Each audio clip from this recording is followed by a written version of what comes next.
Hello. તો આપણે motor વાહન અધિનિયમ એક્ટ 1988ની આપણે કેટલીક કલમો આપણે જોયેલી હતી. પ્રકરણ 4 સુધીની જેટલી કલમો હતી, કલમ 65 એટલી આપણે પાર્ટ 1ના વિડીયોમાં જોઈ લીધી. આજે આપણે પાર્ટ 2 એટલે કે પ્રકરણ 5થી આગળ બીજી કઈ કલમો છે. આ જે ટોપિક છે એ કંડક્ટરની એક્ઝામની જે લોકો પ્રિપેરેશન કરે છે, કેમ કે કંડક્ટરની એક્ઝામ હમણાં જ છે, એ લોકો માટે ખાસ અગત્યનો ટોપિક છે, કેમ કે ગમે ત્યાંથી ગમે એ કલમ પૂછાઈ શકે છે. તો આપણે કન્ટિન્યુ કરીએ. જે લોકોને પાર્ટ 1 આનો જોવાનો બાકી છે એ મારા પ્લેલિસ્ટમાં તમને મળી જશે. પ્રકરણ 5 છે ટ્રાન્સપોર્ટ વાહનો પર નિયંત્રણ. બરાબર, તો એમાં કઈ કઈ કલમો આવે છે? સૌથી પહેલી છે કલમ 66 પરમિટની જરૂરિયાત.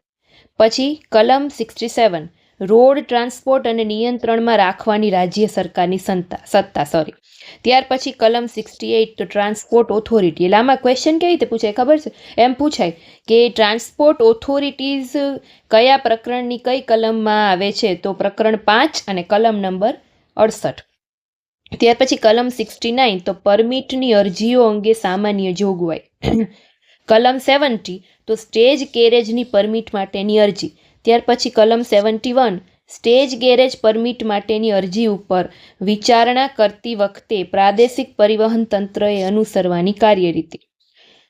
કલમ 72 સ્ટેજ ગેરેજની પરમિટ આપવા બાબત. કલમ 73 કોન્ટ્રાક્ટ ગેરેજ પરમિટ માટેની અરજી. કલમ 74 કોન્ટ્રાક્ટ ગેરેજ માટેની પરમિટ આપવા બાબત.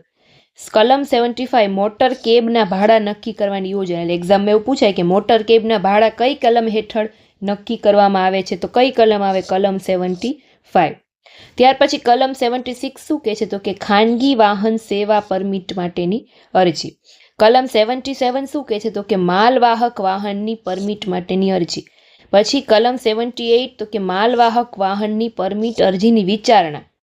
કલમ 79 તો માલવાહક વાહનને પરમિટ આપવા બાબત. જો એટલે આ ત્રણેય લાઇનમાં જ છે. 77 છે એમાં શું? તો કે માલ લઈને જે વાહન જાતી હોય એની પરમિટ માટેની અરજી કરવી હોય તો કલમ 77 મુજબ જાય. પછી એની વિચારણા થાય તો એ કલમ 78 મુજબ.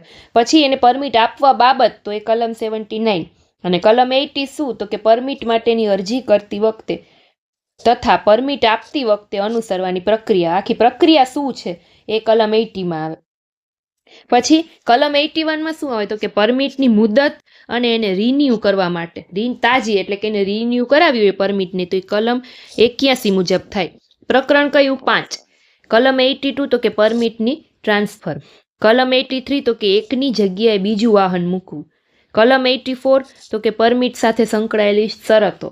કલમ 85 તો કે પરમિટનો સામાન્ય નમૂનો એટલે કે ફોર્મેટ. કલમ 86 તો કે પરમિટનું રદ્દીકરણ અથવા તો મોકૂફી. કલમ 87 તો કામ ચલાવ પરમિટ. કલમ 88 તો જે વિસ્તાર માટે પરમિટ અપાયું હોય એની બહાર એના ઉપયોગ માટે એને કાયદેસર બનાવવા માટે કઈ કલમ હોય? તો કે કલમ 88. કલમ 89 તો કે બધી અપીલો. કલમ 90 તો કે રિવિઝન. કલમ 91 તો કે ડ્રાઈવરના કામના કલાક ઉપર નિયંત્રણ. ડ્રાઈવર જેટલું કામ કરે છે એના કલાક ઉપર કંટ્રોલ કઈ કલમ હેઠળ રાખવામાં આવે છે એવું પૂછાય તો કલમ 91 પ્રકરણ 5ની કલમ 91. કલમ 92 તો જવાબદારીને મર્યાદિત બનાવતા કરારો નિરર્થક બનાવવા બાબત.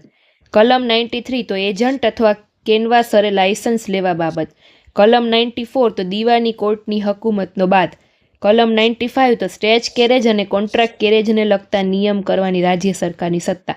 અને કલમ 96 તો કે આ પ્રકરણના જે હેતુઓ છે એના માટે નિયમ બનાવવાની કોની સત્તા? રાજ્ય સરકારની. આ હતું પ્રકરણ 5. હવે પ્રકરણ 6 કયું છે?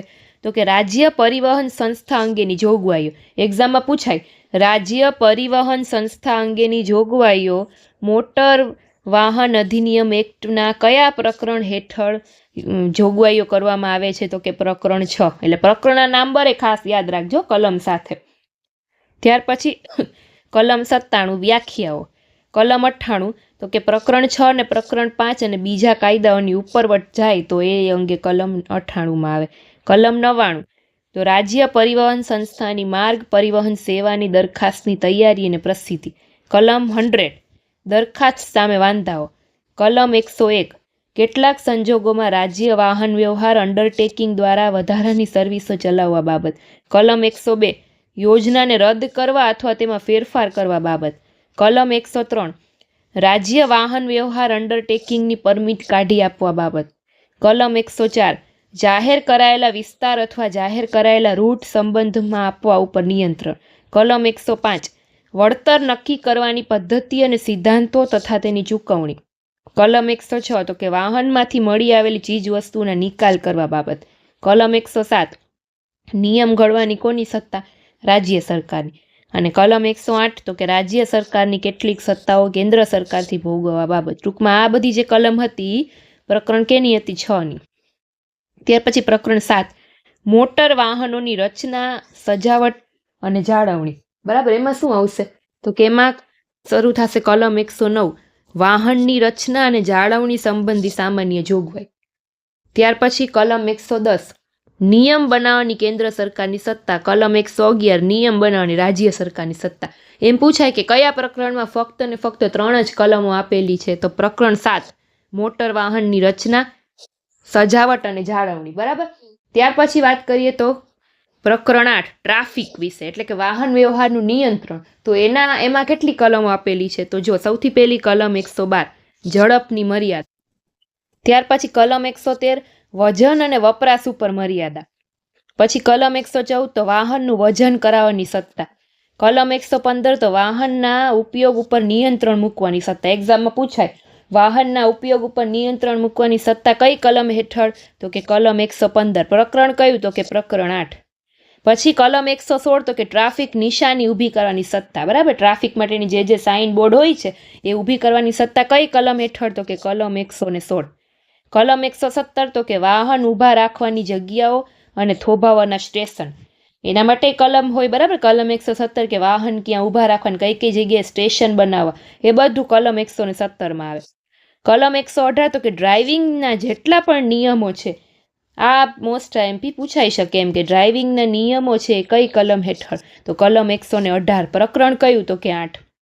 પછી કલમ 119 તો ટ્રાફિક સિગ્નલનું પાલન કરવાની ફરજ. કઈ કલમ હેઠળ? કલમ 119. કલમ 120 શું કે છે? તો કે ડાબી બાજુ કંટ્રોલવાળા વાહનો. પછી કલમ 121 શું કે છે? તો કે સંકેતો અને સંકેત આપવાની રચનાઓ. કલમ 122 શું કે છે? કે વાહનને ભયજનક સ્થિતિમાં રહેવા દેવા બાબત. કલમ 123 શું કે છે? તો દોડતા વાહનના પગથિયા ઉપર સવારી કરવી. કલમ 124 તો પાસ અથવા ટિકિટ વગર મુસાફરી કરવા ઉપર પ્રતિબંધ. એક્ઝામમાં પૂછાવા લાયક ક્વેશ્ચન કે પાસ અથવા ટિકિટ વગર મુસાફરી કરવા ઉપર પ્રતિબંધ કઈ કલમ હેઠળ કરવામાં આવે છે? તો કલમ 124. પછી કલમ 125 તો ડ્રાઈવરને અવરોધ કરવા બાબત. કલમ 126 તો ઊભા રાખેલા વાહનો. કલમ 127 જાહેર સ્થળે છોડી દીધેલ અથવા દેખરેખ વગરના બેકાળજીથી છોડી દીધેલ વાહનો ખસેડવા બાબત. કલમ 128 ડ્રાઈવર અને પાછલી બેઠકમાં બેસનાર માટે સલામતીના પગલાં. કલમ 129 રક્ષણાત્મક શેર કવચ પહેરવા બાબત. કલમ 130 લાયસન્સ અને નોંધણીનું પ્રમાણપત્ર રજૂ કરવાની ફરજ. કલમ 131 બિનસલામત રેલવે ક્રોસિંગ કેટલીક સાવચેતી રાખવાની ડ્રાઈવરની ફરજ બાબતે. બરાબર, ડ્રાઈવરની ફરજ બને કે રેલવે ક્રોસિંગ બિનસલામત હોય તો કેવી સાવચેતી રાખવી. કલમ 132 કેટલાક કિસ્સામાં ડ્રાઈવરની થોભાવવાની ફરજ. કલમ 133 માહિતી આપવાની મોટર વાહનના માલિકની ફરજ. કલમ 134 કોઈ વ્યક્તિને અકસ્માતને ઈજા થાય ત્યારે ડ્રાઈવરની ફરજ. કલમ 135 અકસ્માતના કેસની અને માર્ગ પરની અનુકૂળતાની તપાસ માટે યોજનાઓ બનાવવા બાબત. કલમ 136 અકસ્માતમાં સંડોવાયેલા વાહનની તપાસણી. કલમ 137 નિયમ બનાવવાની કેન્દ્ર સરકારની સત્તા અને 138 તો કે નિયમ બનાવવાની રાજ્ય સરકારની સત્તા. આ બે કલમ તો લગભગ બધા પ્રકરણમાં કોમન જ આવશે. હવે પ્રકરણ 9 શું કે છે? તો કે ભારત કામ ચલાઉ રીતે છોડી જતા કે ભારતમાં આવતા મોટર વાહનો. બરાબર, કામ ચલાઉ રીતે ભારતમાં આવીને છોડી જાય ને પછી ભારતમાં આવતા એવા વાહનોની કલમ તો કે કલમ 139 નિયમ બનાવવાની કેન્દ્ર સરકારની સત્તા. આ એક જ કલમ છે, યાદ રાખી લેજો પ્રકરણ 9માં. એક કલમ 139. પ્રકરણ 10 તો કે અમુક કેસમાં કસૂર વગરની જવાબદારી. એમાં 140મી કલમ શું કે છે? તો કે કસૂર વગર અમુક કિસ્સામાં વળતર આપવાની વાહન માલિકની જવાબદારી.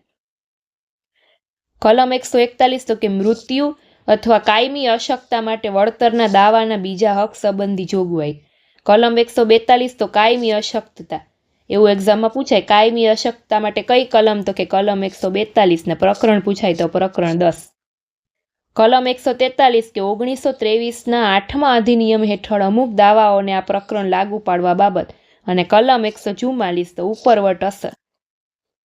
હજી કલમો પૂરી નથી થઈ, હજી આનો પાર્ટ 3 લઈને આવીશ. આપણે 10 પ્રકરણ સુધી જોયા અને કલમ 144 સુધી જોયો. હજી આગળ છે એ થોડીક કલમો અને થોડાક ચેપ્ટરો પ્રકરણો બાકી છે. તો નેક્સ્ટ વિડીયોમાં મારી સાથે જોડાયેલા રહેજો. નવા છે લોકો ખાસ કરીને ચેનલને સબસ્ક્રાઈબ કરી લેજો, અને પહેલો પાર્ટ આનો ન જોયો હોય તો એ પણ તમને પ્લેલિસ્ટમાં મળી જશે, ત્યાંથી તમે આની બીજી આગલી કલમો પણ જોઈ શકશો. ચાલો વળી પાછા ત્રીજા પાર્ટમાં નવી કલમો સાથે આપણે ફરી પાછા મળીશું. ત્યાં સુધી બાય બાય.